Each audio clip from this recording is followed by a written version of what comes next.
Bom, então o nosso tema hoje, sonho de angústia. A gente continua caminhando na, na percepção da, da Ana, é, onde ela, Ana Costa, onde ela está trazendo uma visão lacaniana sobre a interpretação dos sonhos do Freud.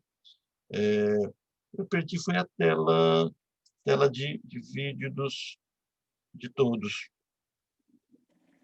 Achei. Eu que tinha. Pronto, estou vendo vocês agora. Bom, só para a gente fechar o que a gente falou na semana passada, nós falávamos sobre a linguagem do sonho. Então, não vamos perder um campo. Qual é o campo construído? O inconsciente, para a psicanálise, não é o mais profundo do mais profundo e nem um local que tem uma linguagem que eu possa decifrar, apesar de que o sonho precisa ser compreendido e decifrado. Então, Freud avança na construção teórica dele sobre o sonho e percebe que existe uma linguagem específica do sonho. Não é uma linguagem decifrável como uma linguagem construída, mas todas as vezes que eu decifro o sonho, eu o trago para uma linguagem. Então, eu tenho uma decifração do sonho, e a forma como ele é cifrado, codificado, ele é por meio do deslocamento, por meio da condensação e por meio do deslocamento. Mas quando faz essa mesma leitura, ele vai chamar condensação de metáfora e deslocamento de metonímia. E o curioso é que todo o processo da formação das neuroses se passa exatamente pelo mesmo processo da formação do sonho.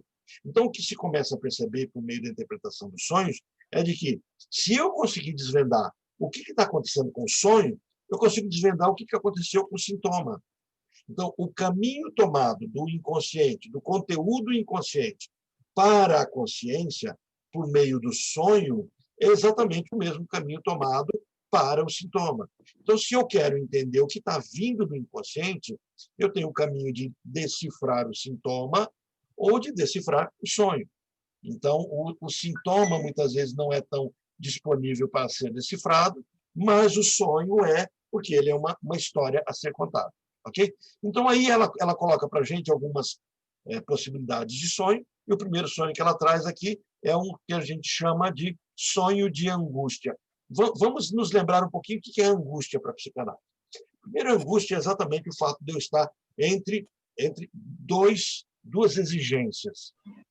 Duas exigências, idílica e superegóica. Lembra? O ego não é dono da sua própria casa. O ego não é senhor da sua própria casa. Então, o ego não é o que ele quer fazer.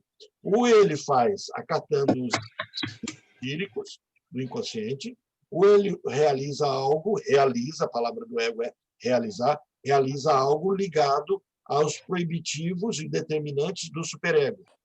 Ou ele realiza o desejo, ou ele realiza a moral. Então, o ego está sempre prensado. Isso é um paradigma da psicanálise, onde ele diz assim, ele relata que a angústia é gerada exatamente nesse processo de amortecedor entre esses dois lados. Quando eu não tenho consciência do meu desejo, e o meu desejo ele é inconsciente, quer dizer, eu deveria, em tese, me tornar consciente daquilo que vem para a realidade, mas quando eu faço isso de forma defensiva, eu começo a me contrariar. Isso é angústia. Eu quero, mas não quero.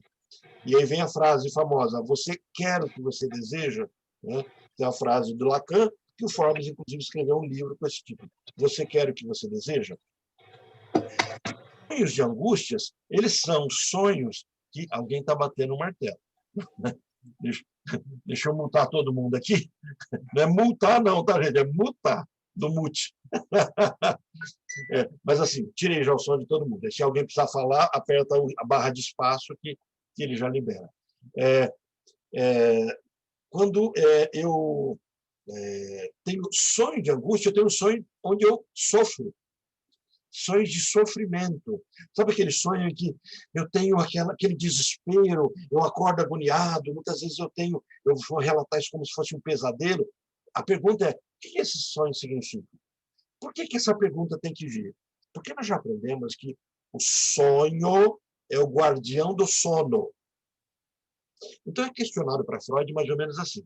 Se eu sonho para não acordar, o que eu posso dizer? E é perguntado para Freud. Então, você, Freud, o que você diz daqueles sonhos que me acordam? Porque são angustiantes, pesadelos.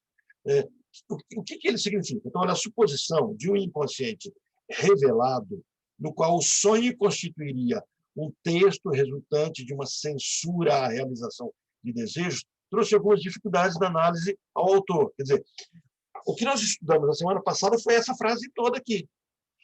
O meu sonho nada mais é do que um escrito do que eu sonhei. O que eu sonhei não está acessível à minha linguagem. Então, o que eu conto do sonho é a interpretação do que eu sonhei.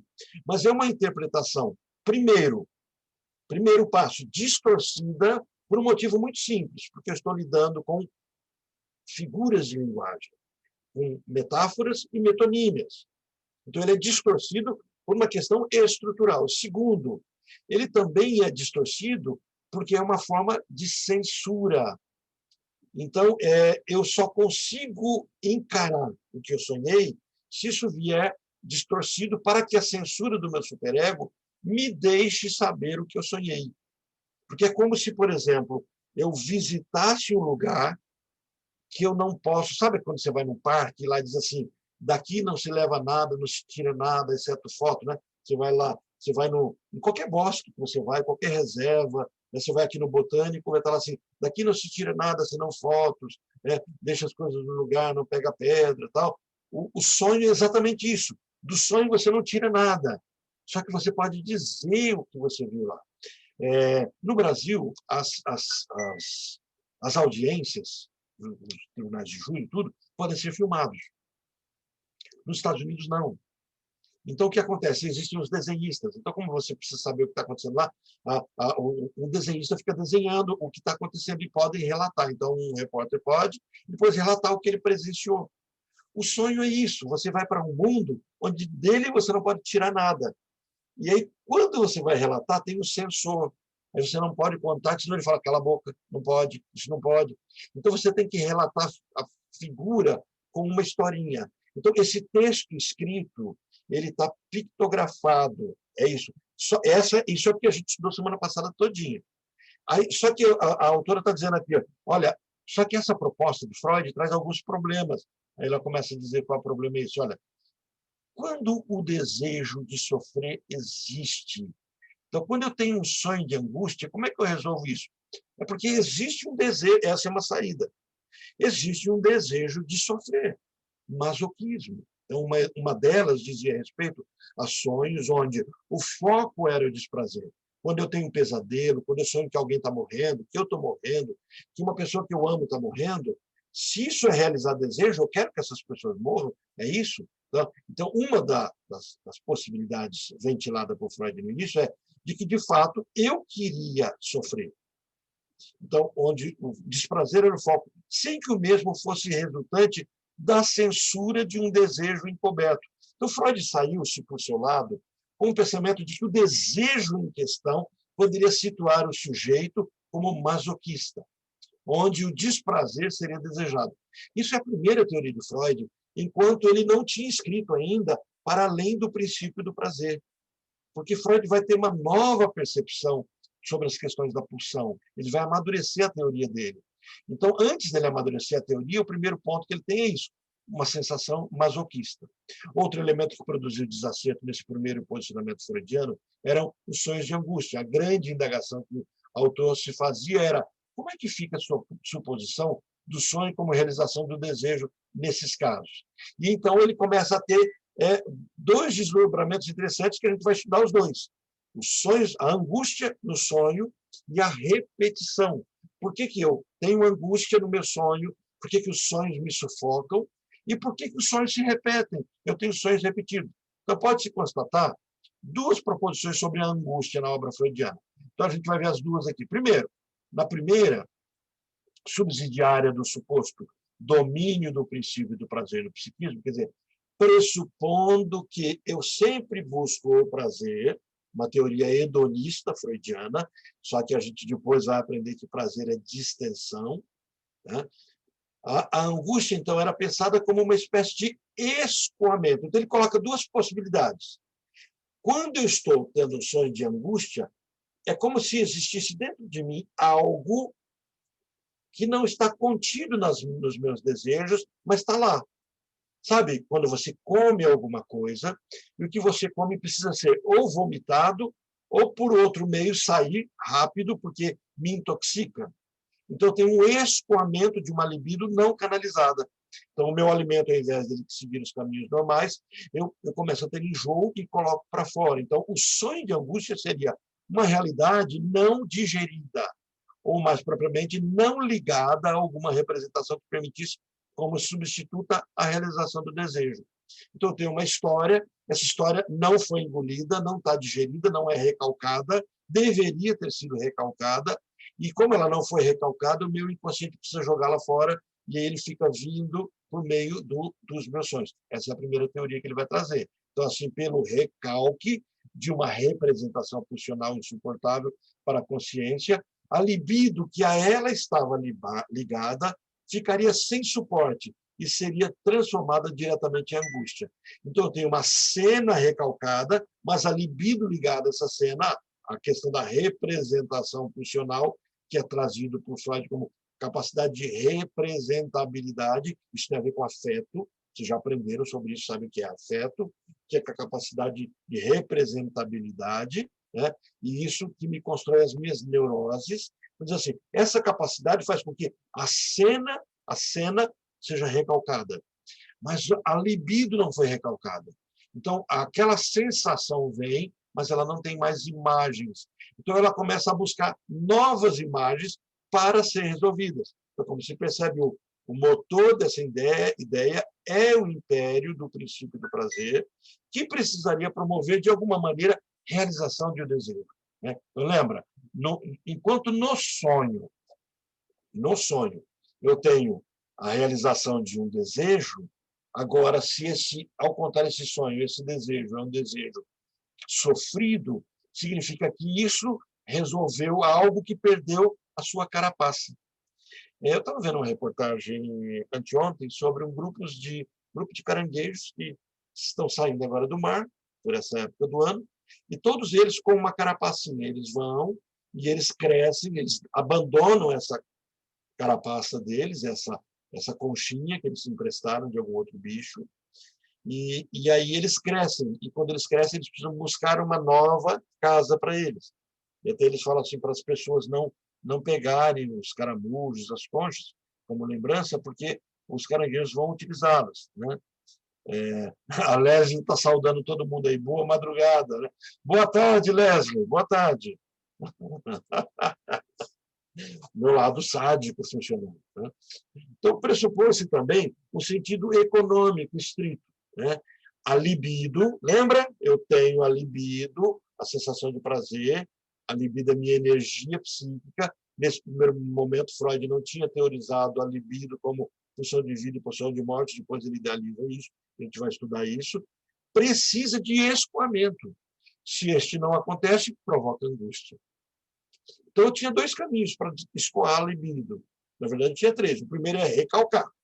Só que eu recalquei a cena. A libido ficou solta.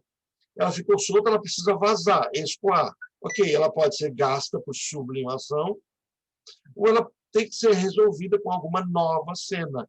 Então, eu trago uma nova cena, que eu poderia fazer isso resolvendo os meus problemas ou sonhando. Essa é a teoria, tá bom?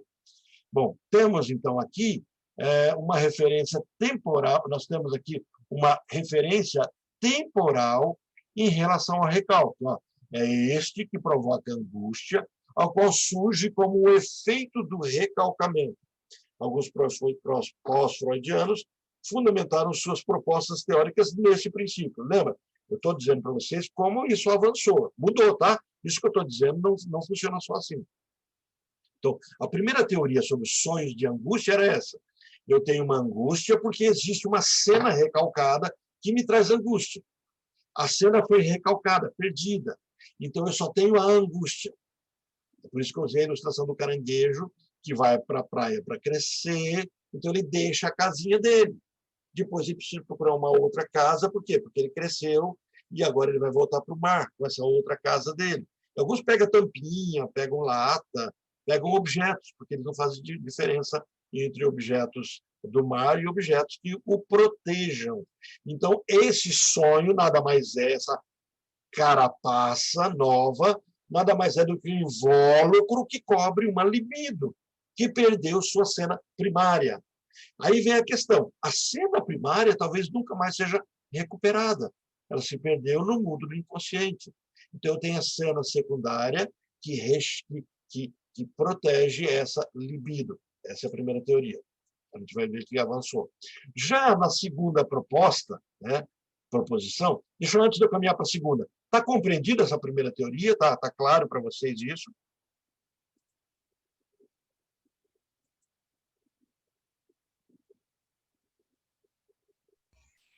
Sim, Orlando. Ok. Então, a segunda proposta, ela faz uma inversão. Não é mais o recalcamento que produz a angústia. Olha, na primeira o recalcamento produziu angústia. Na segunda a angústia, ela é motora do recalcamento. Como me angustia, isso me lembra aquela brincadeira, tostinhas vende mais porque é fresquinho, ou é fresquinho porque vende mais? Né? Os mais velhos entenderam essa frase. Não tem mais essa frase hoje em dia, né? Mas agora a segunda proposta é invertida. E a minha angústia provoca o recalcamento. A primeira o recalcamento provocou a angústia. Mas, de toda forma, o que eu tenho é uma separação da cena traumática, recalcada, da angústia, do afeto. Gravem bem essas palavras que vocês vão... Quem for participar das conferências agora, da lacaniana que vai ter, do campo freudiano, inclusive já deve estar acontecendo os colóquios agora, né? Então, assim, vocês podem depois assistir pelo YouTube, uma hora começa a primeira conferência. Então, vocês vão ouvir muito essas linguagens, né? A questão do afeto, a questão do recalcamento. Lembra? A perda do afeto acontece quando eu me vinculo ao recalcamento. O histérico, ele perde o afeto. Ele está tão afetado por aquilo que foi recalcado que ele perde o afeto pelas outras coisas. E ele não há mais aderência com a vida. Então, o histérico, o obsessivo também, mas o histérico é mais clássico nisso, ele começa a não aderir mais à vida. É por isso que não adianta chegar para o histérico e falar assim, olha, a vida é boa, ele está no processo de tristeza, a vida é boa, olha que sol maravilhoso brilhando, olha que chuva gostosa, olha que clima gostoso, olha, tem gente morrendo de Covid, mas você está vivo. Né? Ele está fixação no sofrimento. Então, assim, voltando para a tela, assim, o ponto de vista econômico, que, de certa forma, tem grande relevância sobre o suposto domínio do princípio do prazer, muda de sentido. Lembra? Freud ainda está sob o domínio do princípio do prazer. Depois ele escreve além do princípio do prazer. Eu já dei aula sobre esse tema para algumas outras turmas. Eu acho que para a turma de vocês eu não dei aula sobre esse tema. Mas nós vamos discutir ela ainda. A turma da quarta-feira. Não, essa turma é do... Então, vocês já viram esse tema bem no começo. A turma de terça que não viu ainda. Então, essa inversão temporal não é um simples detalhe. Ela coloca em causa uma reversão nas bases da teoria freudiana, nas quais estavam fundamentado o entendimento dos sonhos. Então, essa modificação diz respeito à teoria pulsional. Quer dizer, quando ele oscila da primeira parte para essa segunda agora, a primeira qual é? O recalcamento, solta a libido, e a libido está solta, perde a cena primária e precisa se aderir a alguma situação que a afete. Aí vem aquilo que nós discutimos na semana passada, o sonho se constrói de parte interna e externa, havendo afeto, então eu construo a imagem onírica do sonho, né? Isso era a teoria inicial, e agora que eu soube essa nova teoria do Freud, que é a teoria pulsional, pulsão de vida e de morte, né? Isso só vai surgir mais definido a partir de 1914, 1921 isso fica bem definido. Então, agora eu tenho as novas bases da percepção de que a minha angústia gera o recalcamento. Então, diz assim, essa modificação diz respeito à teoria opcional e Freud a situou mais além do princípio do prazer ou para além do princípio do prazer, é o nome do texto, e esse mais além reorienta a angústia e a repetição do trauma no sonho. Então, o que começa a acontecer? Para essa segunda teoria, quando eu fico tendo a angústia que tem uma origem na minha história, a minha pulsão de morte está me conduzindo a refazer a cena de angústia. E aí eu recalco a cena primária e permaneço com a libido solta naquilo que me afetou. Eu só inverti, mas inverti por essa teoria. Então, a base desse desenvolvimento é de que não é somente o princípio do prazer que orienta as pulsões, mas, para além dele, o que Freud denominou de pulsão de morte. Então, quando Freud é questionado agora, esse Freud maduro, sobre se os sonhos realizam um desejo, qual é o desejo do que sonha, sonho de sofrimento? Porque se eu sonhar que eu estou bem, estou lá no Havaí, tomando uma água de coco, escutando lá ula-ula, vendo ula-ula e assim por diante, tentando uma rede, é um prazer. Mas se eu sonho que o mundo está pegando fogo, que está tendo acidente, que o carro está caindo, que as pessoas que eu amo estão morrendo, que tipo de prazer eu estou tendo? Eu estou além do princípio do prazer. Eu estou tentando me desvincular de uma tensão. E eu estou repetindo isso, aí vai ser a aula da semana que vem, por conta do que a gente chama de pulsão de morte, que é uma pulsão de repetição. Esse conceito surgiu para explicar o que na clínica se apresenta como compulsão à repetição, algo que move o sujeito a repetir situações ou atos que lhe provocam desprazer. Na cena que a gente percebe, isso acontecendo sempre. No dia a dia, fora do sonho, fora da clínica. Você está andando e você vê um acidente. E aí, várias vezes ao dia, você se lembra desse acidente. Não sai da sua mente, né? Então, o fato de ficar vindo à sua mente isso significa que você tem uma tendência a repetir cenas desagradáveis. Por exemplo, a gente está almoçando, a gente está lanchando, e alguém fala algo nojento, fala, não fala disso não. Mas eu não estou te mostrando, só estou comentando. Aí, aquela cena desagradável, né, nojenta que foi falada, fica vindo à mente. A questão é, por que eu não consigo controlar, se eu estou vinculado ao prazer, por que eu não consigo controlar cenas que me trazem desprazer? Por exemplo, se eu estou comendo, eu me lembro de uma cena nojenta e aquilo não sai da minha cabeça. Então, Freud vai dizer assim, é porque existe uma pulsão de morte que me conduz a voltar à cena primária para eu resolvê-la. Mas como ela foi recalcada e se perdeu, eu não sei o que resolver.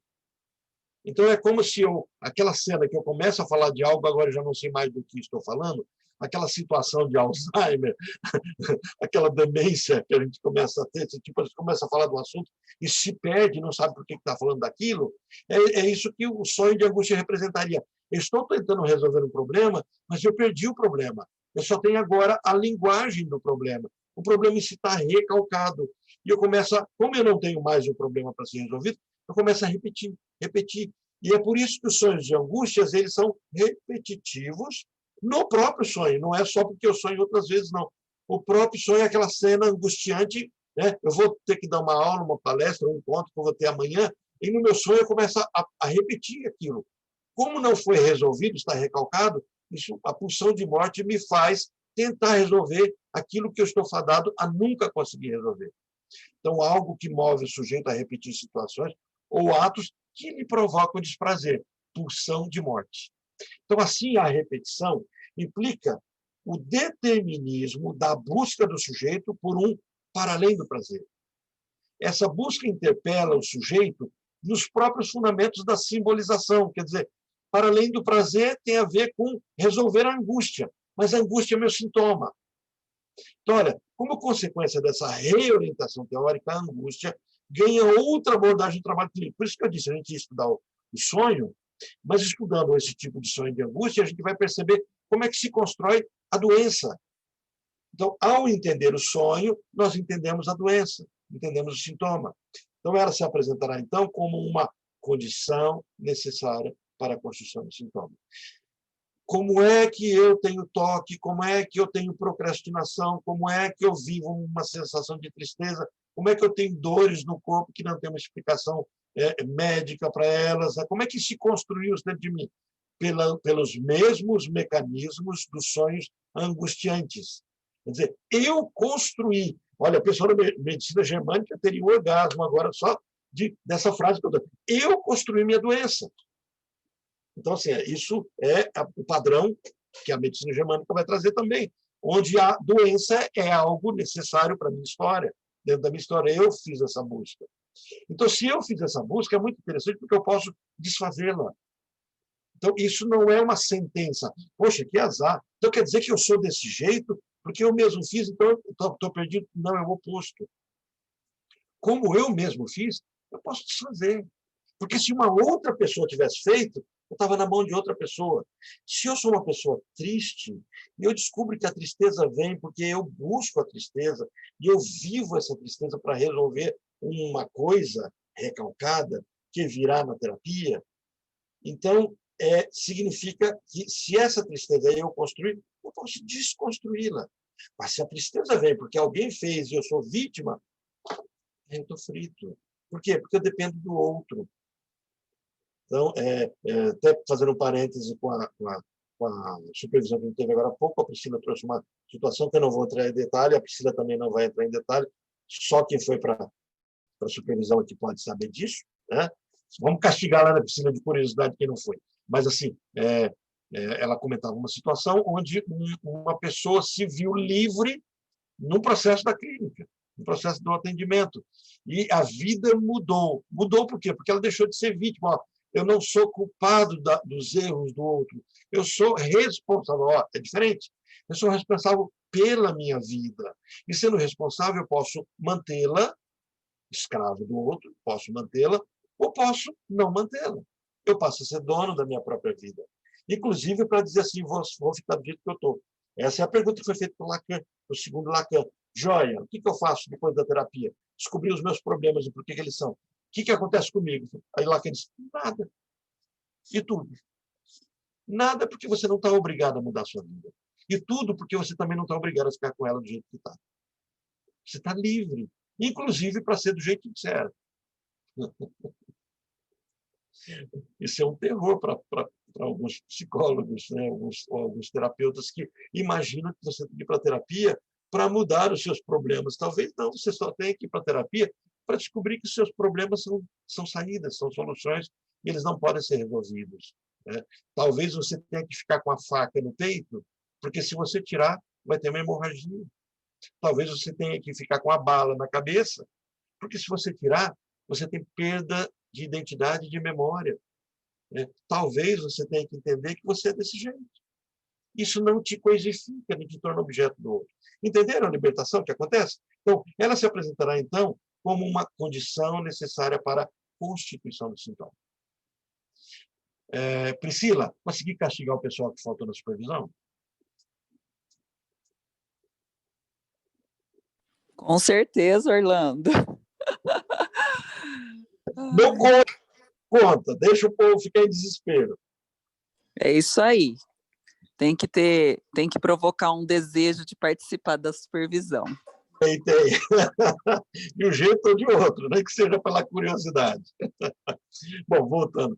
Freud, então, dá-lhe o estatuto de um sinal que move as defesas do psiquismo. Então, aqui, quando Freud faz essa mudança, e é por isso que o primeiro grupo que estudou comigo sobre os sonhos de forma... O primeiro grupo que a gente começou a estudar textos de Freud. Nós estudamos a interpretação dos sonhos, volume 4 e 5 de Freud. O segundo grupo, eu já não dei mais interpretação dos sonhos, eu passei as conferências introdutórias. Por quê? Porque Freud tinha avançado 6 anos na teoria dele. Ele estava falando a mesma coisa, mas atualizado. E agora, esse terceiro grupo, essa terceira geração, que tem acesso às minhas aulas do primeiro, do segundo e agora do terceiro, nós já estamos falando de um Freud que já avançou mais ainda. E na interpretação dos sonhos, agora ele começa a avançar sobre a função de vida e morte. Olha, para ele, nessa visão, a angústia surge como efeito da castração. Eu preciso agora da noção edipiana, que vai ficar muito bem estruturada em Freud só a partir de 1921. Então, para ele, a angústia, o meu sonho de angústia, surge como efeito da castração. É por isso que agora Freud, com clareza e com propriedade, vai dizer que todos os meus sonhos referem-se a apenas um sonho, ao desejo. E é por isso que, ao entender um sonho, eu entendo todos os sonhos. Porque o que entra no meu sonho é só aquilo que me afeta. E só me afeta o desejo. Mas não é os desejos. Os desejos não é uma forma de eu dizer que o meu desejo tem várias caras. Eu tenho um desejo, eu tenho um objeto A, eu tenho uma falta existente dentro de mim que me determinou como sou, que me conferiu identidade, que me trouxe fixação. Então, eu tenho um desejo, porque esse meu um desejo não tem cara própria. É o significado sem significante, onde há a busca de significantes o tempo todo. Então, eu tenho só um slot, só uma saída, sabe aquele computadorzinho que a gente abria a CPU do computador, tem vários slots para colocar memória, eu colocava memória, não sei se ainda é assim, deve ser do mesmo jeito, né? Mas eu estou me lembrando dos computadores mais antigos. E aí eu tenho só aquele notebook que só tem uma entrada para pendrive, né? O meu tinha 4, 2 queimaram, eu tenho 2 agora. Então, assim, e aí uma eu estou usando a câmera, outra eu estou usando o mouse, resultado, eu não tenho mais entrada de... Assim, o meu desejo, eu ser desejante, tem um desejo, eu tenho um slot, eu tenho um ponto de plugar só que eu posso colocar vários objetos. Então, para ele, a angústia surge como efeito da castração. Isso é que monta os meus sonhos. Tomando seu modelo no desamparo constante das primeiras experiências depois do nascimento. Então, olha só, o meu sonho de angústia, ele tem origem na minha história infantil. É isso que ele está colocando. Então, é com Lacan que essa faceta da angústia será melhor situada. Olha, para esse autor, agora Ana Costa coloca, né, a experiência da falta, que ele denominou de castração simbólica, dando-lhe abrangência maior que uma referência exclusivamente edípica. É suporte da construção do psiquismo, entendido este como formações simbólicas que sustentam o sujeito em sua vida. Por isso, e aqui a gente faz um diferencial muito grande, por isso que os sonhos freudianos distinguem-se muito da interpretação dos sonhos junguianos. Enquanto Jung trabalha os conceitos, os símbolos, os arquétipos, as constelações, tudo isso ele vai trabalhando, né, os complexos todos, para a teoria freudiana, todos os meus sonhos, todos, carregam símbolos do falo, da falta, símbolos fálicos. E é por isso que quando se sonha com o interior de uma casa no sonho para Freud, é a mulher sonhando com o próprio corpo. Casa é o corpo da mulher, o corpo feminino. Então, por isso que quando nós sonhamos com torres, com facas, com facões, com objetos pontiagudos, com carros, nós estamos trazendo o falo masculino. É por isso que quando nós mudamos de cômodo para cômodo, existe toda a busca por pessoas, por alguém, pelo corpo feminino, pelo corpo da mãe, que é o corpo desejado, desejado pela mulher e pelo homem. Porque nós estamos trabalhando com figuras edípicas. Tá? Isso já é bem Freud e Lacan. Jung vai dizer, não é. Tá? É por isso que, assim, se a gente quer complicadores, a gente faz intercâmbio das duas teorias. Só que nós passamos a ter complicadores. Jung estava errado, estava certo? Não é isso que a gente está dizendo. Jung estava muito certo em muitas teorias dele. E Freud estava muito certo nas teorias dele também. A questão é, por que eu quero complicar a vida? Aí eu tenho que tentar entender. Eu quero complicar a vida ou eu quero simplificar um pouquinho? Então, a proposta lacaniana vai supor duas coisas. Primeiro, é necessária a experiência da falta para que o sujeito possa livrar-se de um atrelamento muito alienante resultante de suas relações primárias. Quer dizer, a angústia que me atormenta relata de uma falta. Essa falta é exatamente a que me liberta do processo edipiano. Se essa angústia não existir, eu retorno para o vínculo edipiano, pela paixão da mãe, do pai, todo aquele contexto que me anula como sujeito. Então, o que está em foco ali é minha existência e minha identidade. Então, o que eu posso tentar entender é, se a angústia está vindo, qual é o problema da minha vida real que trouxe de volta esse fantasma? É interessante, porque você assiste Harry Potter, você vê que, por exemplo, eles não falam o nome do Voldemort, porque o nome do Voldemort, eles falam, você sabe quem, né? É um nome inominável, porque mencionar o nome seria invocá-lo. É interessante que isso está baseado também em tradições africanas, em que as pessoas, quando morrem, o nome dela é mencionado a última vez no velório. Então, morreu o João. No velório do João, todo mundo chega para ele e fala tchau, João, todo mundo fala João, e ninguém nunca mais pode pronunciar aquele nome. Então, naquela tribo, cada um tem um nome, e o nome é único. E se esse nome é mencionado, é como se você desse possibilidade, propriedade daquele morto voltar à vida, sem corpo. E aí existe toda o mito e a religiosidade afro ali, que fala do retorno desses mortos, né? Sem corpo, porque o corpo está estragando. Então, nunca mais se fala do nome. E eles valorizam muito o nome, que é mais ou menos assim, nessa tribo. Eu não me lembro qual tribo que é, eu vi isso no tratado de antropologia. Mas, assim, as pessoas nascem, o pai dá um nome. Então, quando ele dá um nome, essa pessoa é do pai. Quando a criança, agora não é mais criança, ela passa no rito de passagem a se tornar um adulto, o que é um adulto para essas tribos? Capacidade de gerar filhos e de sustentar. Então, o menino agora, na puberdade, agora ele tem a capacidade de gerar filhos, é um rapazinho, e ele vai ter que aprender a caçar. Então, quando ele faz isso, ele também escolhe o nome dele. Quando ele escolhe o nome, ele se desfaz do nome que o pai o deu. Então, ser adulto para essas tribos, Jung bebe muito disso, tá, gente? É muito gostoso perceber esse processo do amadurecimento tribal. E Freud também, quando ele fala da questão da tribo. Agora, esse adulto que tem 13 anos de idade na tribo, né, tem uns rituais bem exóticos, né? Uma das tribos, por exemplo, os homens se masturbam, colocam o sêmen numa vasilha e todos os meninos têm que beber a bebida com o sêmen dos mais velhos misturados nessa bebida, porque a forma deles sorver, né? de trazer para si, de absorver, é a masculinidade e a sabedoria dos homens daquela tribo. Então, eles fazem esse rito de passagem e agora eles se dão um nome. Não sei se é a mesma tribo que faz esse ritual, né, que para a gente é bem estranho, né? Mas assim, eles agora se dão um nome. E esse nome construído por eles é que vai identificá-lo, né? A Mariana está dizendo que na Cabala não menciona o nome Lilith, que é a esposa do oponente. Não menciona porque seria uma forma de invocá-la, né? E é interessante. Mariana, em Goiânia, eu morei 1 ano em Goiânia, estudei na UFG, e o goiano ele não fala uma palavra que eu não sabia, ele não fala de desgraça. Essa palavra desgraça, o goiano, é o nome da pelada. Aí eu falo, mas quem é a pelada?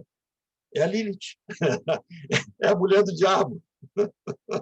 Então, assim, eles não falam o nome da pelada. Eles não falam desgraça por ser o nome da pelada. É interessante, por exemplo, no interior de São Paulo, uma palavra que é xingamento, as pessoas não falam, é lazarento.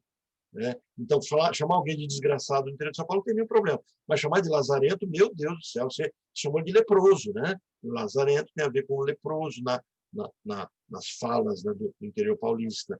E remete aos leprosários. Mariana, pode falar.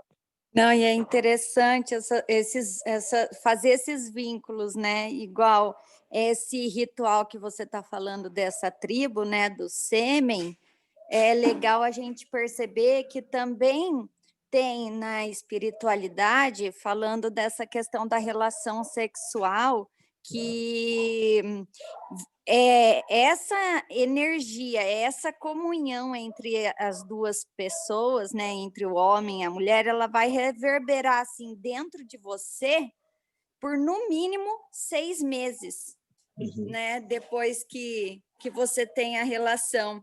E quando é um casal casado que tem relação há tanto tempo, diz que você já não consegue mais saber onde começa um e termina o outro, de tão importante que é essa questão da troca que tem, né? E está ligado ao sêmen e aos fluidos, a tudo que é trocado na relação, né? Então, esses ritos, essas coisas que a gente vê nessas tribos e tudo, tem, né, uma razão, assim, de ser que às vezes a gente parece bizarro, mas existe tudo um fundamento, né? Exatamente, é bem interessante. Porque trabalha aqui que é muito primordial na gente, né? Assinado para algumas linhas, o que você absorve é seu para sempre. É bem isso. Isso que você colocou, eu estava vendo sobre uma discussão sobre atos de promiscuidade, né? Pessoas que têm vários relacionamentos, no caso de uma prostituição, o quanto essa pessoa perde de si mesmo, né? Porque ela é invadida por tantos e se torna tantos com tantos, então ela não é nada mais. É bem interessante isso. E a própria frase do que é o casamento no sentido bíblico, né? Deixarão homem seu pai e sua mãe e tornar-se-ão ambos uma só carne. Então, é bem isso que você falou, se tornar uma única pessoa. Esse, vamos chamar de mito, né? Para não trazer outra palavra, esse mito que constrói essa identidade. E a energia passa a estar no seu campo, é a energia do outro, né? Se você adentra esse campo. Bem isso.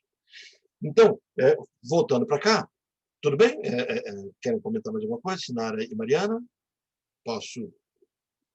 Ainda dentro dessa continuidade. Tá? Então, primeiro é necessária a experiência da falta para que o sujeito possa livrar-se de um atrelamento muito alienante. Então, assim, o sonho de angústia, é muito, muito interessante isso. O sonho de angústia está me libertando de alguma coisa. Mas, Orlando, você está dizendo que o pesadelo me liberta? O pesadelo me atormenta? Não. Existe algo que... Essa é a teoria, né? Teoria freudiana. Existe algo que está me atormentando e esse sonho vem exatamente para libertar desse algo. É como se eu entendesse que o Fred Krueger, o Senhor dos Pesadelos, etc., eles não são maus, eles são bons para me libertar. Né? É difícil a gente pensar nisso em termos realísticos, porque a gente tem a tendência de achar que o pesadelo é ruim. Não, o pesadelo não é ruim para a psicanálise. O pesadelo é buscado porque existe algo muito ruim que é exatamente o não ser. É o me aproximar do momento edipiano em que eu não era, e eu estou me aproximando dele. Então, segundo, a angústia é sinal de que essa experiência da falta pode não acontecer. Então, talvez a angústia seja apenas esse aviso, dizendo assim, olha, existe a possibilidade de você não existir mais, de você não ser. Então, por isso a angústia vem como um alerta, e ela me traz as cores do inconsciente que vão me informar. Então, logo, de certa maneira, a angústia é promotora de movimento de separação, de simbolização. A angústia é crise, e crise sempre cria, até para a gente brincar com aquela brincadeira de coach, de crise, tira o S e fica CRI, e assim tal. Né? A gente pode brincar com isso, mas é um rito de passagem, é uma metamorfose, é uma transformação. Então, os meus sonhos de angústia estão me conduzindo exatamente para isso. Né?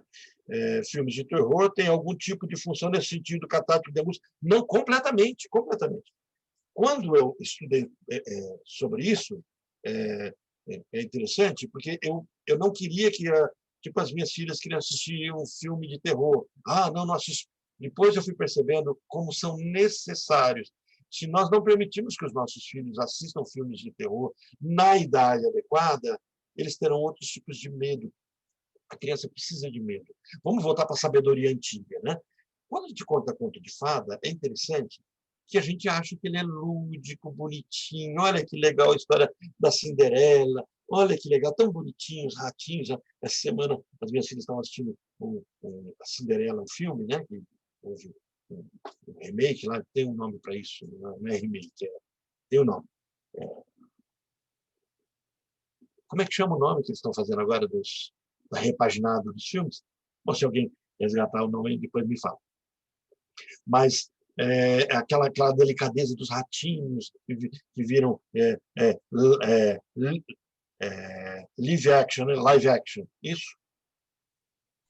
Isso, live action. Então, assim, é tudo bonitinho. Os contos de fada são de terror, todos eles. Os contos de fada eram contados em rodas e fogueiras para a comunidade ter medo.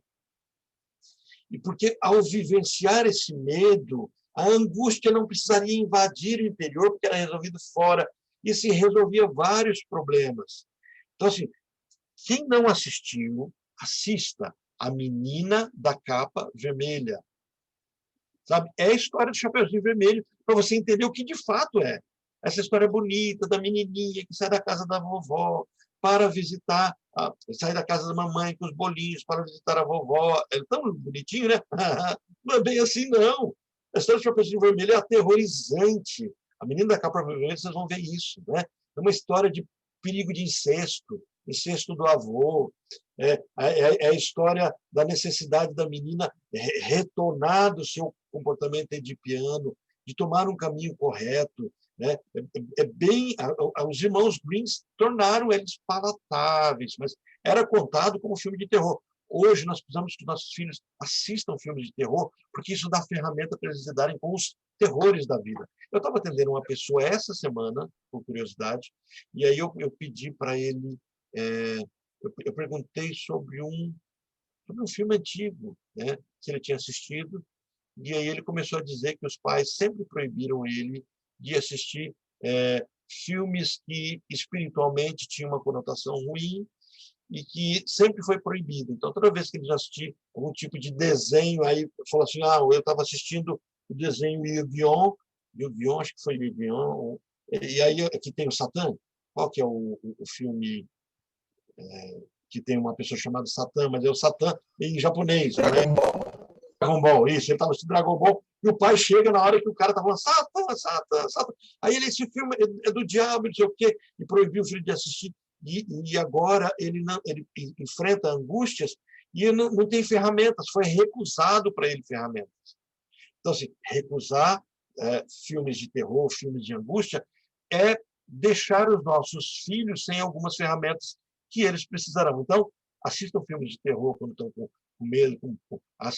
Sabe assim, eu fui assistir esses dias com as minhas filhas a Maldição da Casa Bly, acho que esse é o nome do filme. É aterrorizante, né? Aquelas cenas assim, aí você fica lá... Eu achei lindo! A história é linda, mas ele tem susto. De vez em quando você leva um susto, uma sombra, aquela coisa toda, né? E eu quero assistir a outra Maldição agora. A história é uma história de amor. O curioso é isso, né? A outra dá medo. A Andresa me falou exatamente isso, que o primeiro dá muito medo. Mas eu comecei a assistir outro, mas assisti os A trechinhos. Maldição da Mansão Hill. A Maldição não. Esse eu quero assistir. Mas eu quero assistir assim, tipo imersão, começar de manhã, que a Maldição da Casa Blanca a gente fez isso. Começamos de manhã, terminamos 2, 3 horas da manhã da manhã seguinte. Quem já fez essas maratonas de filme de terror? Vamos ver se tem mais doido no grupo. Já fiz com não é bem terror, Jogos Mortais. Nossa, esse é terrível, eu nunca tive coragem de assistir. A Márcia está dizendo, Orlando, mas se eram de se contar para adultos em volta da fogueira, por que virou contos de fada? Eles eram para se contar para adultos e as crianças também ouviam, porque as crianças adormeciam no colo desses adultos. Então, de alguma forma, elas ouviam ou tinham expectativa de que ouviriam. E também, Orlando, voltando aos livros que eu li sobre isso, não tinha essa separação entre adultos e crianças que a gente tem hoje em dia, né? Há um tempo atrás, as crianças, elas dominavam também o mundo dos adultos, elas estavam no meio de todas as questões dos adultos. Foi uma coisa, tipo, há muito pouco tempo que foi separada. Não, as crianças são inocentes, não podem saber de certas coisas que os adultos sabem. Durante a história, não era bem assim que era tratado com as casas crianças. Então, as histórias eram contadas para os adultos e crianças iguais, porque eles eram tratados na mesma realidade. Exatamente, bem isso, né? Tanto é que você perceba, vamos perceber o ambiente de uma tribo, de uma oca, onde a casa é comunitária, onde todo mundo dorme em rede, os filhos dormem numa rede do lado da rede dos pais. Não tem esse negócio do meu quarto privado, minha intimidade. A intimidade é feita, né, na rede, né? Os contos são contados, né? As cenas, a teatralização, tudo, é o grupo, e a criança participa disso enquanto ela dá conta, né? E é interessante que esse rito de passagem, eles eram muito marcados. Um problema que nós estamos tendo na nossa sociedade, aproveitando esse gancho seu, Maia, é de inexistência de rito de passagem. Nós não temos ritos de passagem. Por exemplo, os ritos de passagem viraram festa só que não tem propósito nenhum. E antigamente não havia rito de passagem, as vidas eram marcadas, né? Quando a menina se tornava mulher, né? Quando a menina se tornava moça, quando a moça se tornava mulher. Isso era muito demarcado. Quando o Sim, menino... aniversário de 15 anos, é para isso, né? Essa demarcação que a menina já está pronta para a vida, para casar, para tudo, o que é as festinhas de 15 anos. E as meninas não fazem mais nem ideia disso, né? Elas só querem a festa, mas não sabem para que serve, qual é a origem daquilo. Exatamente, bem isso. Porque a menina até os 15 anos não sequer saía de casa. Agora, aos 15 anos, o pai dança a valsa e apresenta ela para os outros proponentes. E agora a menina vai buscar alguém para casar. E aí, então, de menina passa a ser moça, de moça poliana, né? Poliana menina, poliana moça, poliana mulher. Hoje mistura tudo, né? Uma bagunça toda. E aí esse misturar não é nenhuma discussão moral sobre isso. É de que ao ser misturado, eu perco identidade. Quem sou eu? Sou adulto? Sou criança? Ou não sou nada? Né? E é bem isso que você colocou. Então, Márcia, dentro disso, agregando exatamente o que a Mayra colocou, os filmes, as histórias se tornaram palatáveis para serem vendidas.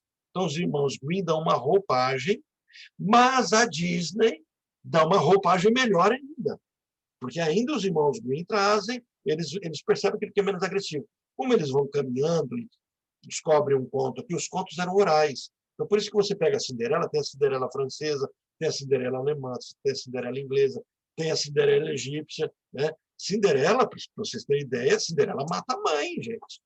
Pensa nisso. Não é aquela história bonitinha da menininha ingênua, não. Cinderela mata a mãe, ela arquiteta um plano para morrer, para matar a mãe, porque ela é apaixonada pela babá. Só que quando a babá... E aí ela arquiteta um plano da babá se casar com a mãe, com o pai. Quando a babá se casa com o pai, ela traz duas irmãs, duas filhas. E a Cinderela deixa de ter mãe.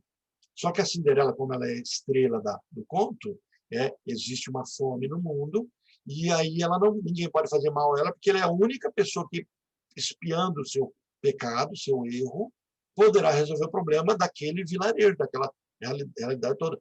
Então, assim, é um conto macabro. Se eles fizessem um filme de Cinderela, meu Deus do céu. Né? Só que a Disney tornou isso palatável, degustável. Nós protegemos as nossas crianças, as crianças não podem saber de nada, muito protegida, né? E elas ficam extremamente frágeis. Orlando, Sim? então, só para talvez tentar pontuar aqui alguns pontos importantes que você já trouxe, rememorizando, os filmes de terror, bom, primeiro, essas histórias infantis, elas também expressam o desejo não autorizado da criança, né? Então, por exemplo, a mãe que me que me cobra, que faz isso, me dá limite e tal, eu gostaria que ela morresse. A criança às vezes tem uns desejos assim, Sim. né, de sair do sofrimento, Sim. por exemplo. E isso um ponto. Outro ponto é que a gente o ser humano nessa fase da vida está se construindo e precisa adotar o limite. E o terror, nessa medida, o medo, ele vem como um processo também da construção do superego. Então, nessa medida, eles são necessários. Mas, ao mesmo tempo, existe uma questão de dose, né? O quanto isso é necessário. Porque, por exemplo, eu observo muitas crianças, inclusive não só nos filmes, mas nos joguinhos, né, digitais, é pura violência, é puro terror o tempo inteiro. E eles acabam desenvolvendo uma certa compulsão por isso. Então, o quanto é remédio, o quanto é veneno? Eu acho que a resposta, Sinara, está bem dentro do que você colocou. 2 pontos, né? Primeira dose. Muito remédio, em excesso será veneno. Esse é o primeiro ponto.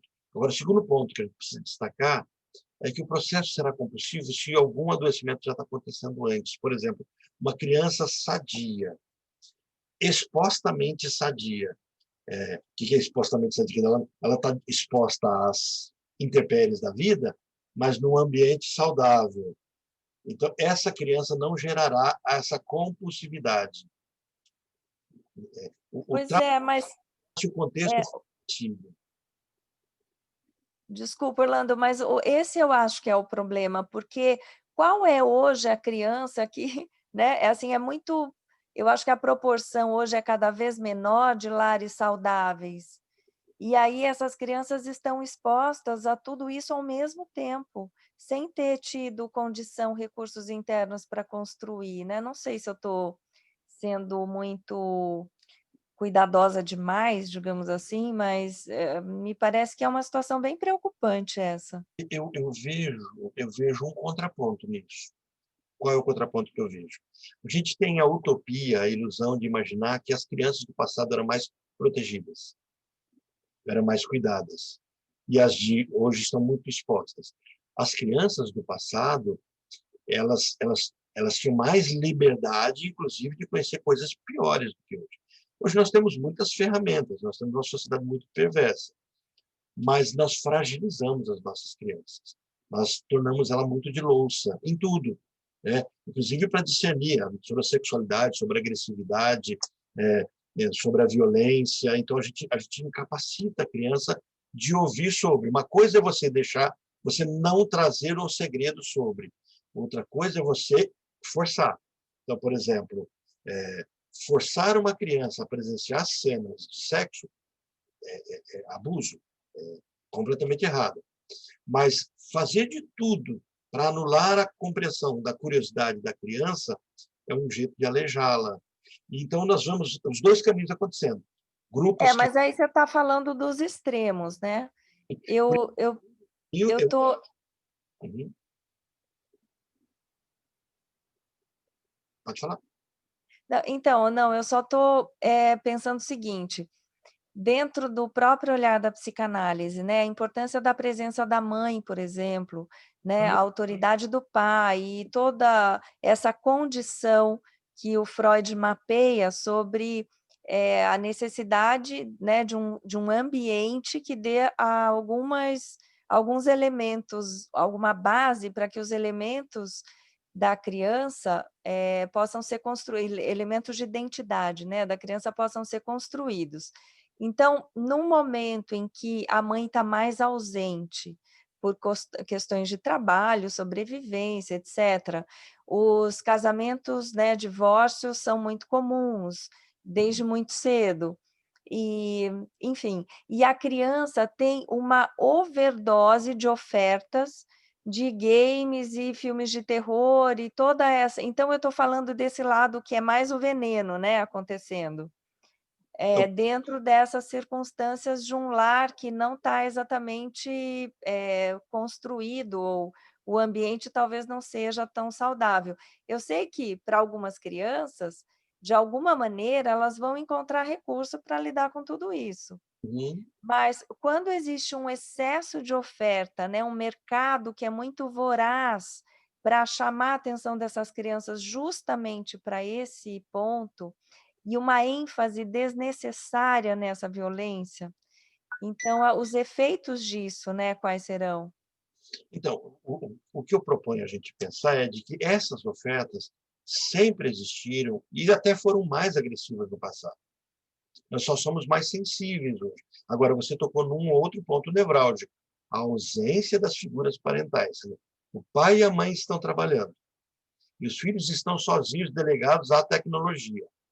Quem educa é a televisão antigamente, agora quem educa é a internet, é o YouTube, etc. Bom, então eu tenho uma ausência... Orlando, só acrescentando um ponto aí, a violência hoje ela é diversão, ela causa prazer, muito prazer. ela está num ambiente lúdico, ela tá muito mais sedutora, talvez, do que antes. Não faz sentido isso? Eu não consigo enxergar nesse formato de que ela está mais, porque acho que ela está dentro do que ela sempre esteve. Eu acho que o que acontece, isso é denunciado por Freud naquela época, imagina hoje, é a ausência é a destruição desse vínculo parental que protege. Então, por exemplo, a criança ela era ameaçada. Os pedófilos existiam, a promiscuidade, o tráfico, tudo estava muito exposto. A sedução, com outras caras, mas a sedução. Talvez não tivesse a cocaína, o crack, mas tinha o álcool, tinha o sexo, a prostituição, tudo isso existia, mas havia um lar que protegia. E quando o lar não protegia, a criança também sofria. Havia um lar que protegia. Hoje nós temos uma ausência de uma delegação. Por exemplo, nós temos uma sociedade que acabou construindo assim, entregando os filhos para que os educadores educassem. Até tem, eu não sei se é o Cortella ou se é o Karnal que fala sobre educador, né? O professor não pode ser chamado de educador. Educador é o pai, educador é a mãe, o professor é professor, né?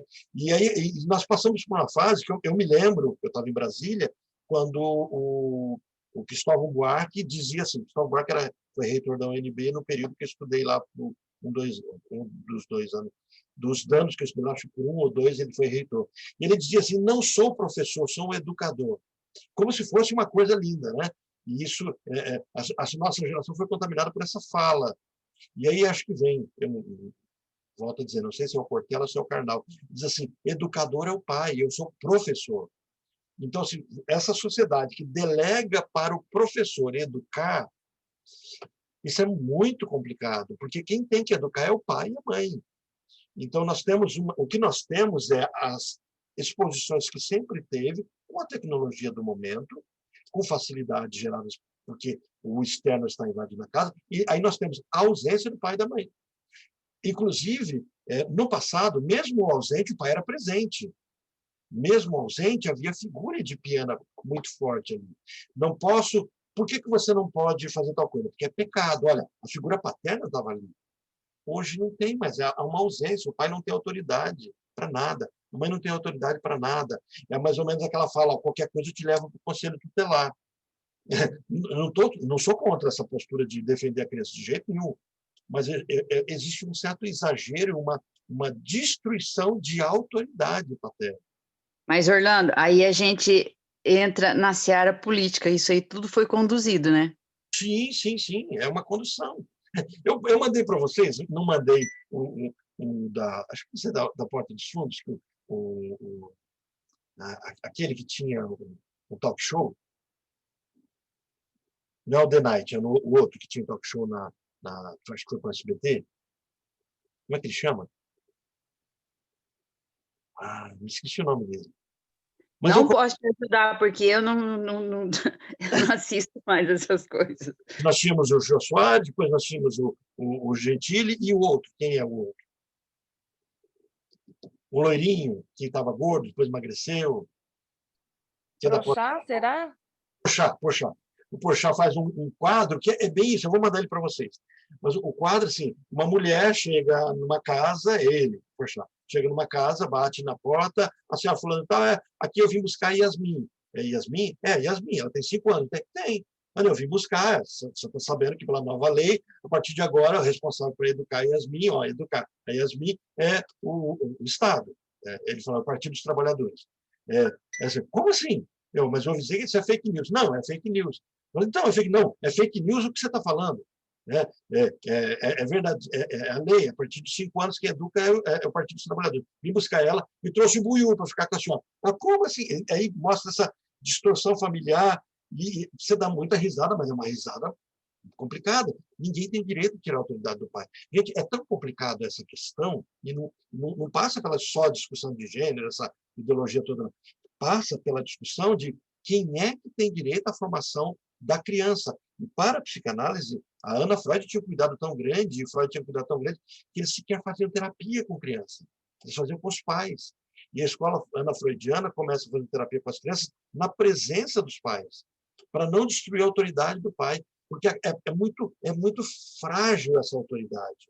E se ela não existir, o Estado não terá autoridade mais sobre essa criança. O caso que a Priscila trouxe na supervisão, que ele não vai entrar só para aguçar a curiosidade de vocês, é um caso típico de não autoridade do pai. E uma pessoa que está buscando a autoridade do pai o tempo todo. Então, só para a gente voltar para o nosso tema, para a gente não devagar tanto, eu vejo que o grande problema que foi denunciado por Freud naquele período é a ausência da mãe como mãe.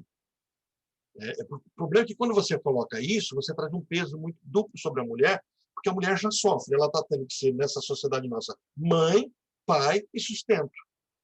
Então, para o homem é muito cômodo. Só que quando você fala assim, que a culpa é da mãe, das neuroses, do problema que está acontecendo, parece que você está culpabilizando a mãe. Não, é porque o papel da mãe, homem tem função. O grande empreendedor, construtor da sociedade civilizada, responsável por todos os valores que nós temos, é a mãe. Ela nutre, a figura materna é a figura mais preciosa para a sociedade, porque a figura paterna só é nominada. O pai só tem sentido se nominado pela mãe.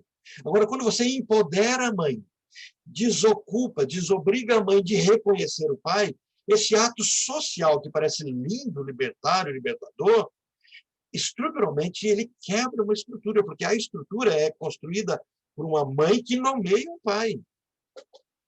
E quando você quebra isso, fala, a mãe não precisa nomear ninguém, ela é autônoma, ela é mãe, ela é forte. Isso culturalmente, socialmente, é muito bonito. Mas isso se destrói, e aí você tem uma casa com uma mãe que não tem um pai e que não tem tempo de ser mãe. E ela é obrigada a delegar para a creche, para o educador, para a avó, que não tem mais função.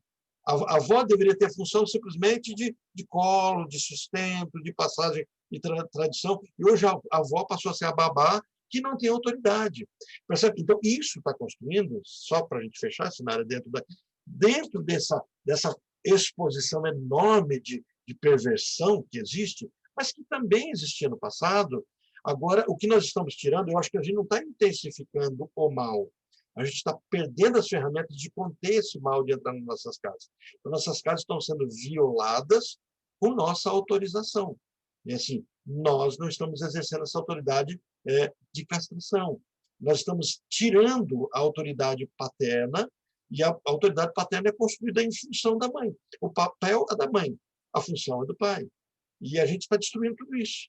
E destruindo, essa é a discussão nova da psicanálise. Nós estamos construindo uma nova civilização, um novo não-édipo, ou um novo édipo. E aí nós estamos trazendo um vazio muito grande.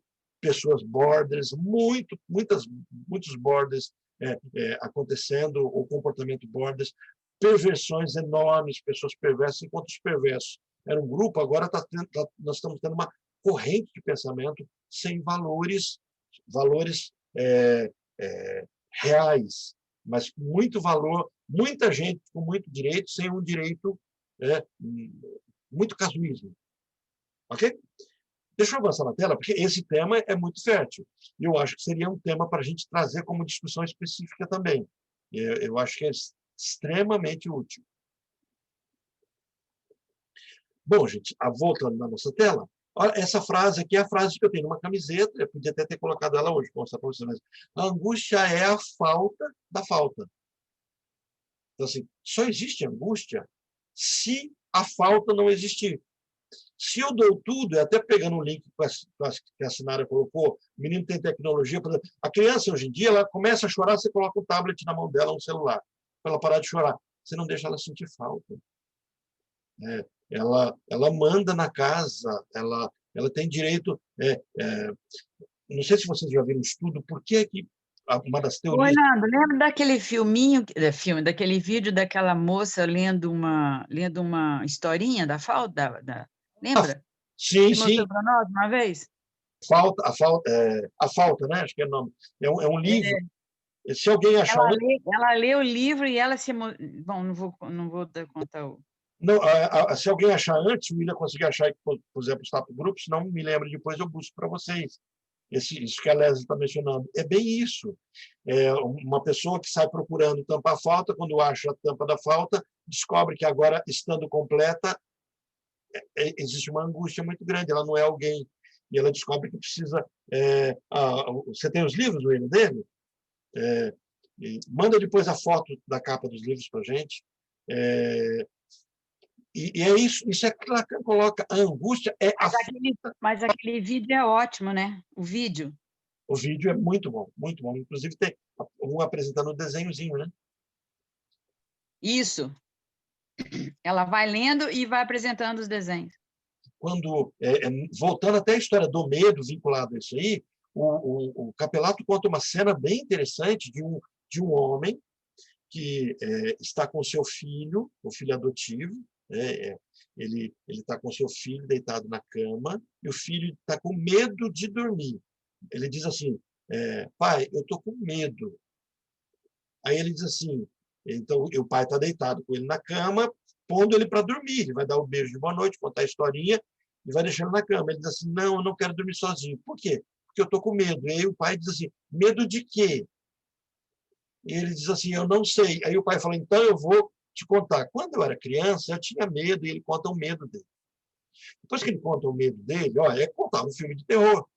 Aí o filho dele fala assim, posso emprestar o seu medo? E ele falou, pode. E aí o menino dorme, porque agora o medo tem nome.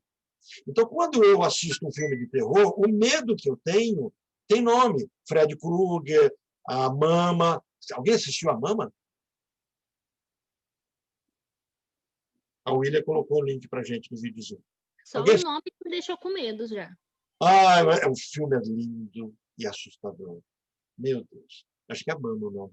É a história de uma mãe que perde o filho porque é acusada de bruxaria, e depois aí a alma dessa mulher fica vagando, procurando o filho, e não vai para a luz, né, a visão do filme, e aí um homem leva os filhos para matar e se matar. Então, ele é um homem que quebrou, né, parece que ele mata a mãe, sai do carro, entra numa casa, e quando ele vai matar a filha dele, esse fantasma mata esse homem, e o fantasma cuida das crianças, que é a Mama.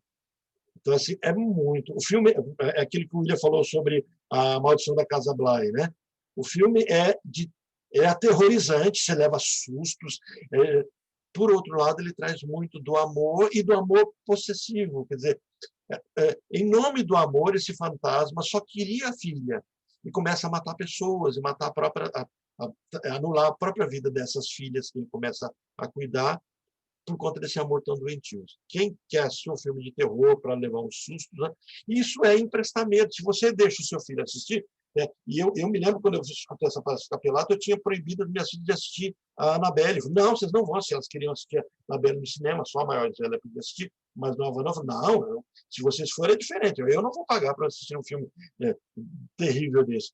E depois eu voltei atrás, só que aí eu descobri que elas tinham me desobedecido. Eu falei, não, vocês podem assistir. Eu falei, não, eu já assisti.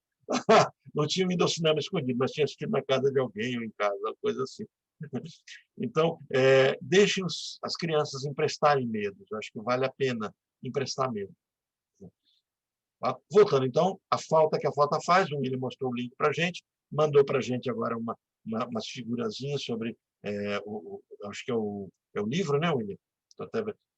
Isso, é a capinha do livro, a falta, a parte que falta, o nome do livro. É bem sobre esse tema. Então, olha, no momento do sonho, em que o lugar onde está situada a falta pode vir a faltar, surge a angústia. Essa é a frase. No momento do sonho angustiante, em que o lugar onde está situada a falta pode vir a faltar, surge a angústia. A falta que vem no sonho, ela é o meu segredo, ela é o meu desejo. Isso é bastante frequente nos sonhos. Opa, mudou a tela aqui. Opa.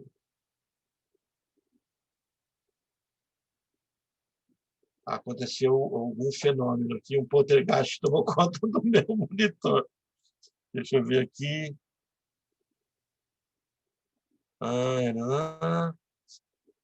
Linguagem de sonhos. Mudou. Só um segundinho, deixa eu achar onde é que eu estava. Vocês voltaram a ver a tela agora? A angústia é a falta? Sim? A angústia é a falta da falta? Estão nessa tela?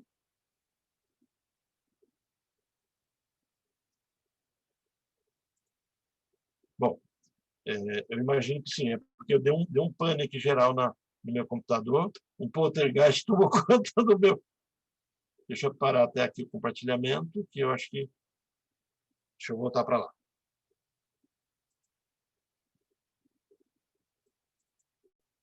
Então, a angústia é o afeto que provoca...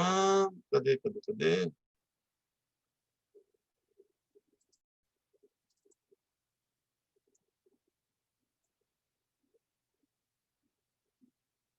Eu acho que entrou algum vírus aqui no meu computador por conta do... William, você me passou um vírus aí. Acho que a hora que eu baixei as imagens que você postou, deu pane geral. Bom, vamos... Deixa eu só ver aqui, abrir e fechar de novo a outra tela.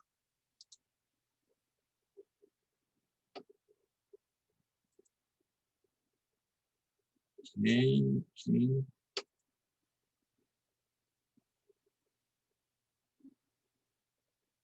Vocês estão me ouvindo?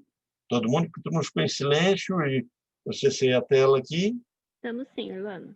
Estou com medo. É a mama. O fantasma da mama. Não, não. É que eu baixei duas figuras que o William passou do livro. A hora que eu abri, ele começou o mouse começou a passar, mudar todas as telas, fechou e o mouse começou a funcionar sozinho. Eu falei, acho que é algum vírus que tomou conta aqui. Mas depois eu passo o antivírus para verificar isso aqui. Deixa eu só... Sonho, quando... Estou voltando na tela que a gente estava.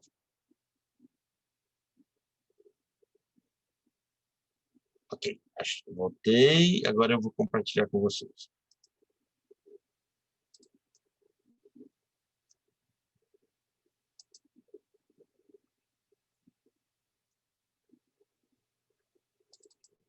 Bom, então, no momento do sonho, em que o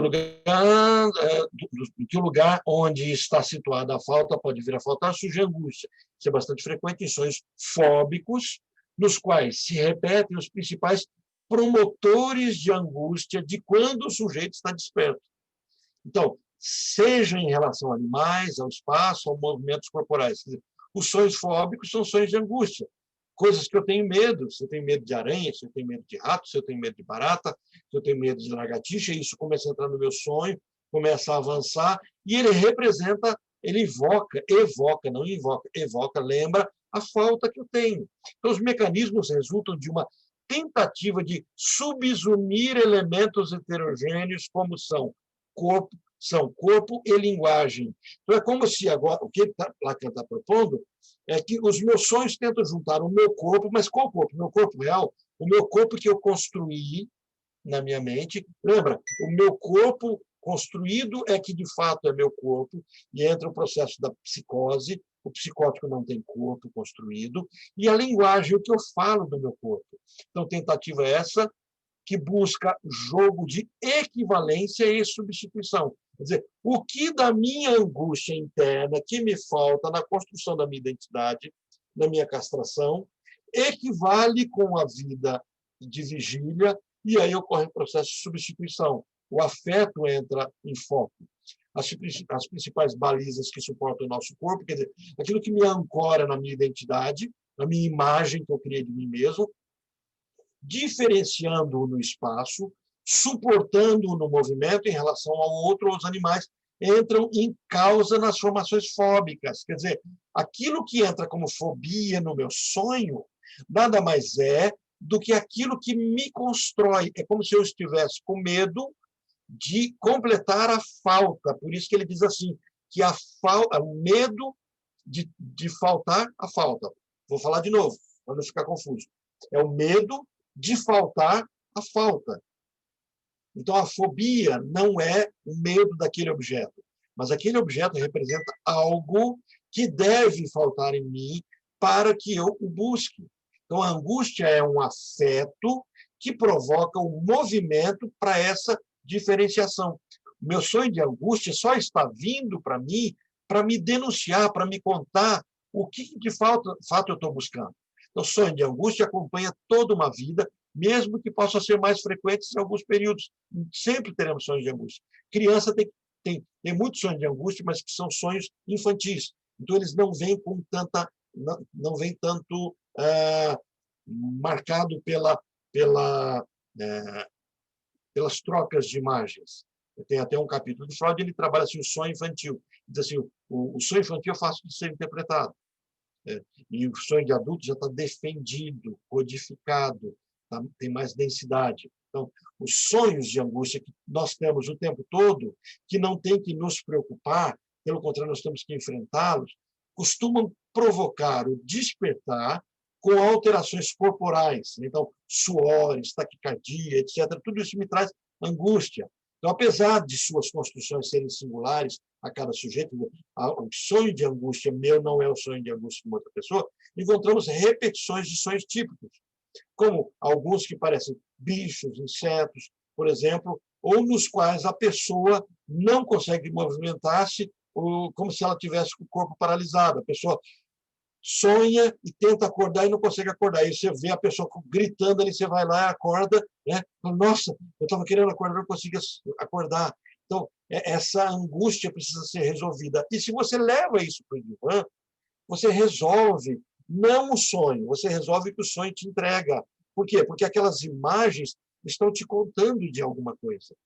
Mas nem sempre sonhos como citados provocam angústia. E essa pode surgir em muitos outros sonhos distintos.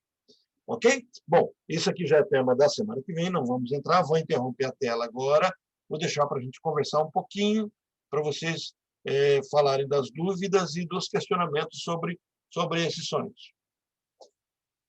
Sobre esse tema, sonho de angústia.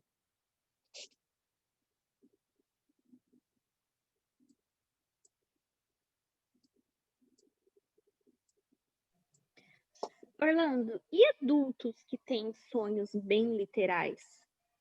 Porque, igual, se for pegar lá a nossa amiga, os sonhos dela refletem completamente a realidade. Não tem nenhuma historinha por trás, não tem nem muita condensação, não tem nem muito deslocamento, são extremamente reais.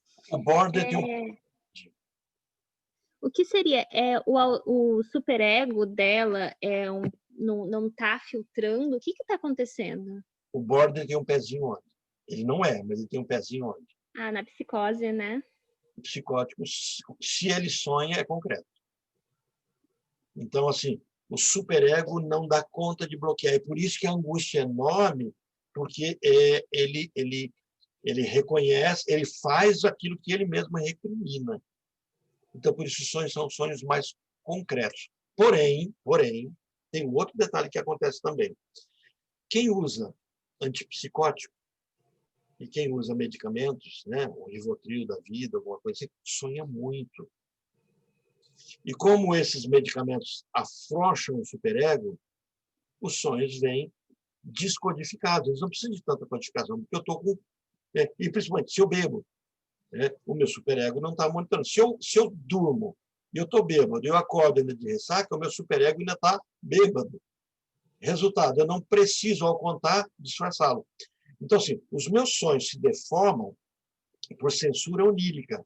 Quer dizer, existe um proibitivo que me proíbe de me aproximar daquela cena que o sonho conta.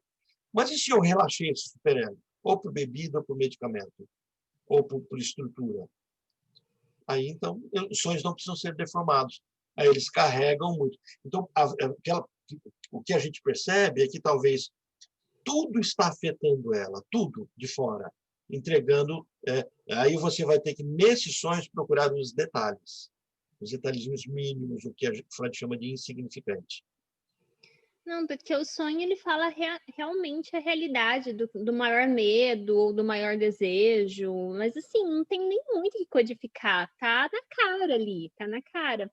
É. E era isso mesmo que eu desconfiei. Eu falei, nossa, o superego dela deve estar variado aí de alguma forma, mas primeiro por conta do ter um pezinho na psicose e outro por conta dos antipsicóticos, né? Mas faz sentido. Até bebida, você falou que influencia também, né? Que é o seu superego, você enche a cara, dormiu, sonhou. Aí você acordou, você ainda está meio baqueado. E o seu superego não tá sustentando uma fiscalização muito grande. Aí você vem com sonhos doidos. Nossa, eu tive um sonho, e aí conta o sonho sem muita codificação, sem muita distorção. Aí você vai ter a distorção, vai ter o que a gente chama de sonho infantil, né? Existe uma linguagem do sonho, né, com deslocamento, com condensação, mas não existe a censura onírica. E, ao mesmo tempo, também, as pessoas com um superego muito forte não conseguem se lembrar dos sonhos, né? Sim. Porque é tão censurado que... Exatamente. Tão censurado que ele nem pode lembrar. Nem pode lembrar. E é por isso que essas situações, né, eles, nesses casos de Borges, que trazem para a gente sonho, não tem nenhum, eles conseguem lembrar mais facilmente do sonho. Não lembrar do sonho já é resistência. O que fazer nesses casos de resistência? Não entendi. O que dá para a gente fazer nesses casos de resistência, onde as pessoas não conseguem se lembrar dos sonhos de jeito nenhum?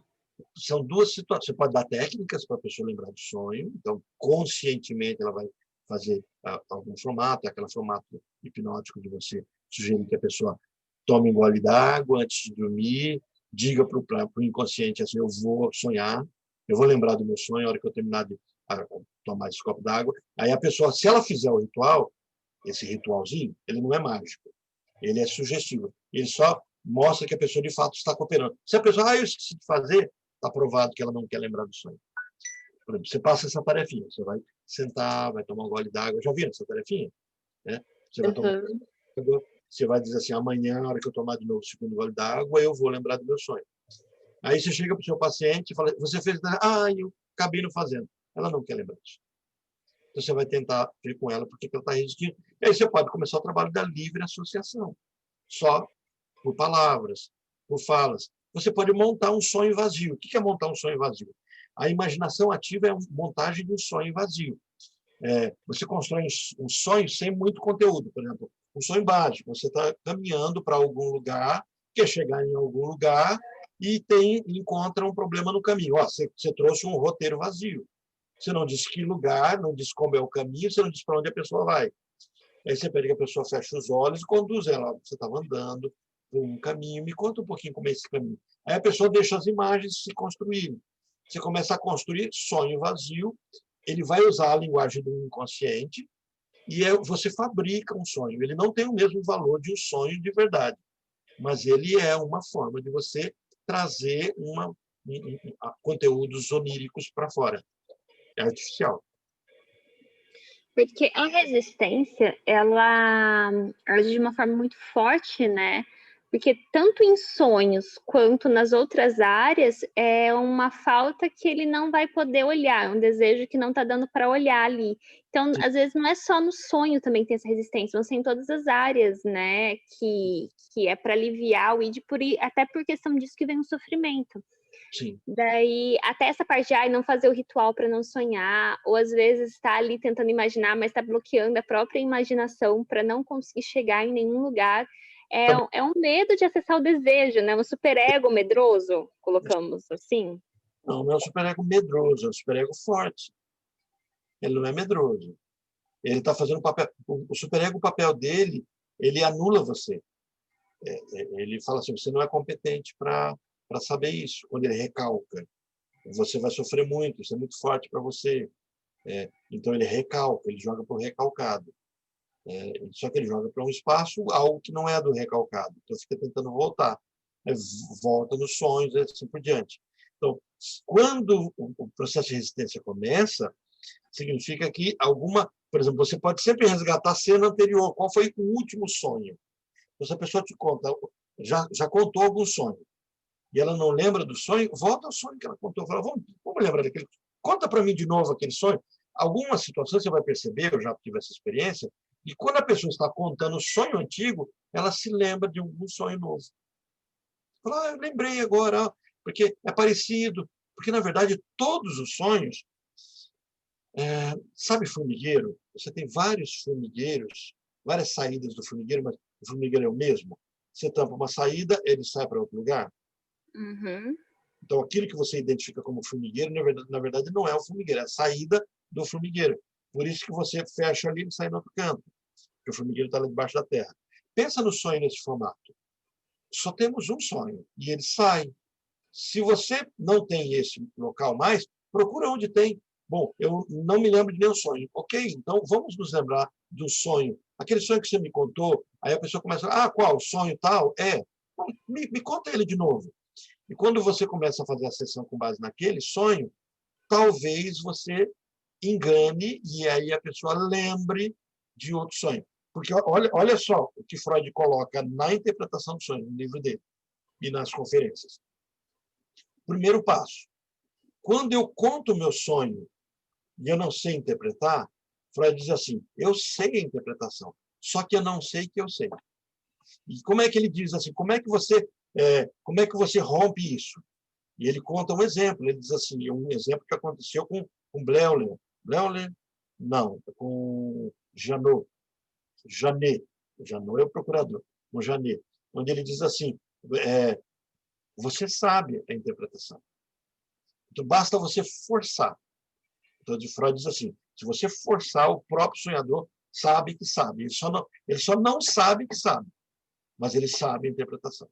E se o sonhador falar assim, eu não me lembro do sonho, é a mesma coisa. Ele se lembra, mas ele não quer se lembrar, então ele não sabe que se lembra. Entenderam a bagunça? Então, o sonho está todo ele não lembra desse sonho porque ele não quer lembrar. Mas é inconsciente. Então, você precisa descaracterizar isso. Ok, daqui a pouquinho o sonho vem. Então, me conta um outro sonho. Me conta o que aconteceu. E aí, de repente, vem um lampejo do sonho, porque ele vai se trair por um ato falho e o sonho escapa. Isso também acontece muito. Entendi. Orlando. Obrigada, Orlando. Nada. Oi, Sinara. Não só nessa linha do superego forte dentro do sonho, explica aqueles momentos assim dentro do sonho, onde você, por exemplo, quer falar, mas está impedido, a voz não sai, e aí algumas pessoas até acordam gritando, outras acordam meio sufocando porque aquela voz não sai. É essa a presença do superego muito forte? Não. Essa é a presença da angústia. Mas essa angústia não está associada ao superego? Não. Boa sua pergunta. Olha só. Boa, porque vai ficar claro um ponto que eu não sei se eu destaquei isso com clareza. Enquanto eu estou sonhando, meu superego está desativado. Então, meu superego não está ditando as regras do sonho. O sonho se passa na comunicação do meu ego, de sonho, com o meu id, com o meu desejo. Quando eu acordo, o superego ativa de imediato, e é por isso que quando eu vou lembrar do sonho, eu já não lembro, eu interpreto o sonho. Então, quando eu começo a dizer, nossa, eu estava sonhando, e eu queria falar alguma coisa e não conseguia, isso já é uma interpretação, e isso já vem com o superego olhando para você, não pode lembrar. Entendeu? Não é no ato de sonhar que o superego está atuando, é no ato de contar o sonho que ele atua. Então, quando eu sonho, o superego o que eu tenho é uma linguagem do sonho, que é uma deformação. Agora, quando é imediato, eu acabei de acordar, vou contar o meu sonho, é um pesadelo, e a pessoa começa a contar o sonho, né? Agora já é interpretação. Então, ela não vai lembrar do sonho, ela vai construir enredo para o sonho. É que isso é tão rápido que parece que eu estou contando o próprio sonho. Não, eu estou dando sentido, é o que Lacan colocou, é o que os lacanianos colocam, eu estou escrevendo o sonho. Então, quando eu faço isso, aí o superego está... Então, talvez, aquilo que eu estou dizendo assim, eu queria falar e não estou falando, no sonho, isso significa uma sensação, eu não devo falar ou eu quero falar e não posso falar, mas não é um proibitivo do superego. Ficou mais claro? Foi ótima a sua pergunta, porque talvez eu não tivesse deixado claro isso. E que no ato de sonhar, é por isso que entra essa discussão. Joia, e o sonho de angústia? Se no sonho eu estou livre, se no sonho eu realizo tudo. E por que eu tenho angústia? Porque na vida real é normal eu ter angústia, porque o superego está me pressionando. Mas no sonho, essa é a teoria do Freud. Ele diz assim, é porque eu busco sofrer, primeira teoria. A segunda teoria, já ele sai disso falando, não, é porque, na verdade, existe uma falta e eu tenho medo da falta não existir mais. Então, eu crio uma angústia para mim e automaticamente eu recalco isso.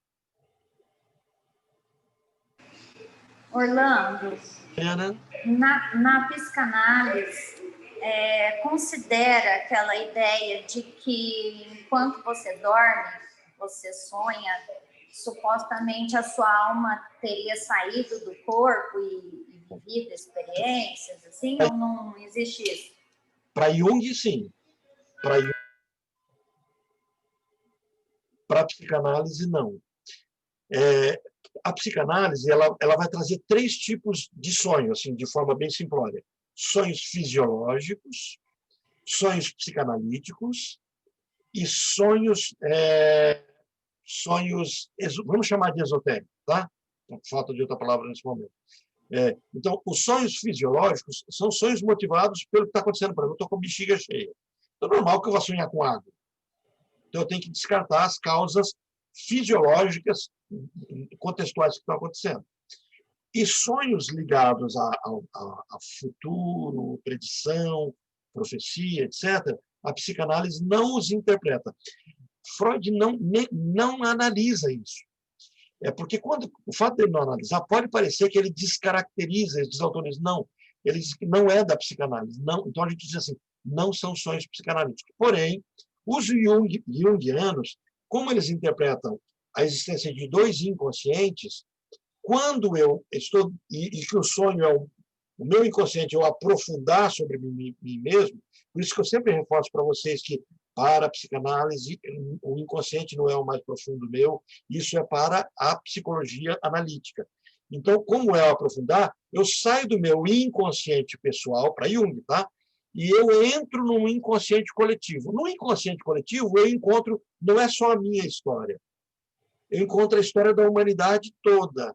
Então, nesse campo, eu encontro com outras pessoas, porque é o local onde eu posso me encontrar com japonês, com parentes, com várias pessoas. É o que, então, vai ser chamado dessa migração da alma, dessa viagem, né, astral. Mas isso só é uma avaliação junguiana de uma interpretação desse tipo de sonho. A psicanálise não traz isso. Entendi.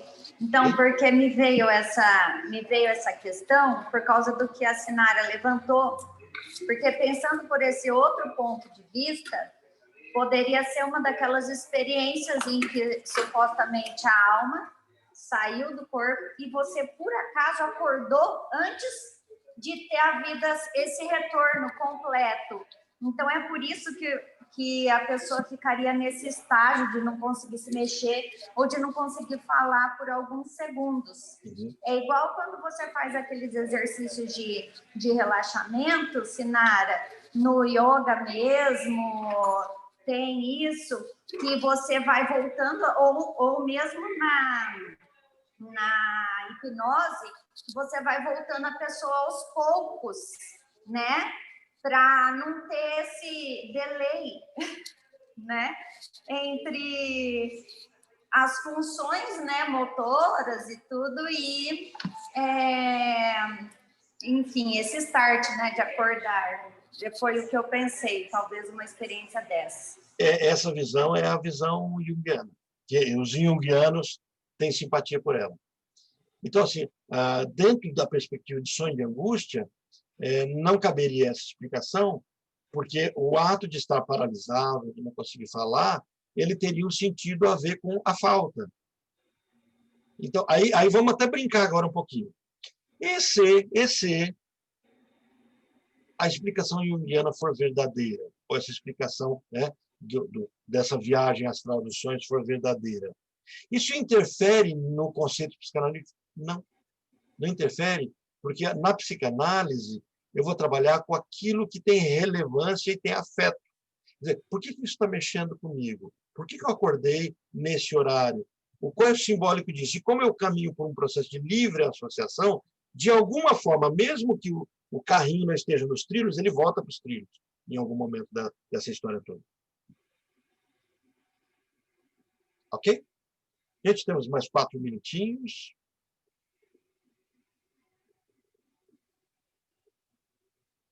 Sinara ficou claro. Mariana ficou harmonizado. Mariana, você está parecendo uma árabe. Você está na Turquia? Ficou parecendo que você está com o véu. Eu recebi uma ligação. Estou brincando, porque ficou, assim, quando eu olhei rápido, lembra um pouquinho o pessoal com não é a burca, é o véu mesmo. Né?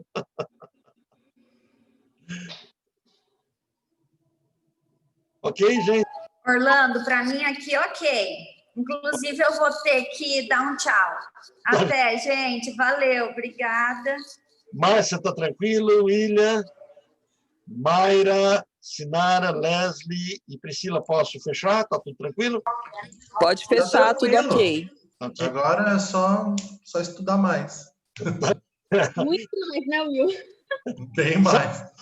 Semana que vem, sonhos de repetição. Vamos tentar entender. Lembra? Sonhos de angústia e repetição. Quer dizer, esse sonho, por que eu repito várias vezes o mesmo sonho? Esse é o nosso assunto. Tá bom? Orlando, você vai mandar essa? Eu perdi o finalzinho. Essa gravação? Eu dou o upload e já mando para vocês. Tá bom? Obrigada. Tchau para vocês. Boa semana. Tchau.